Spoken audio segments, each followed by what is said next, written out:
Shamshabad airport కు బెదిరింపు mail వచ్చింది. విమానాన్ని హైజాక్ చేస్తున్నట్టు ఓ అగంతకుడు మెయిల్ పంపాడు. దీంతో ఎయిర్పోర్ట్ భద్రతా సిబ్బంది అలర్ట్ అయ్యారు. అది ఫేక్ మెయిల్ అని నిర్ధారించారు. మెయిల్ పంపిన వ్యక్తిని బీహార్కు చెందిన వైభవ్ తివారీగా గుర్తించారు. అతడు బెంగళూరులోని ఐటీ సెక్టార్లో ఉద్యోగం చేస్తున్నాడు. మానసిక పరిస్థితి బాగాలేకపోవడంతోనే వైభవ్ తివారీ మెయిల్ పంపినట్టు గుర్తించారు అధికారులు. నిందితుడిని అదుపులోకి తీసుకున్న పోలీసులు అతడిపై 385, 507 సెక్షన్ల కింద కేసు నమోదు చేశారు.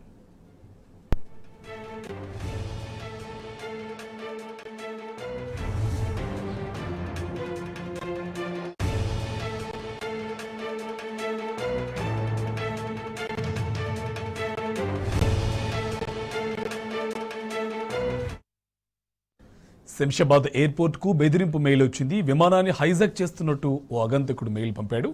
దీంతో ఎయిర్పోర్ట్ భద్రతా సిబ్బంది అలర్ట్ అయ్యారు. అది ఫేక్ మెయిల్ అని నిర్ధారించారు. మెయిల్ పంపిన వ్యక్తిని బీహార్కు చెందిన వైభవ్ తివారీగా గుర్తించారు అధికారులు. అతడు బెంగళూరులోని ఐటీ సెక్టార్లో ఉద్యోగం చేస్తున్నాడు.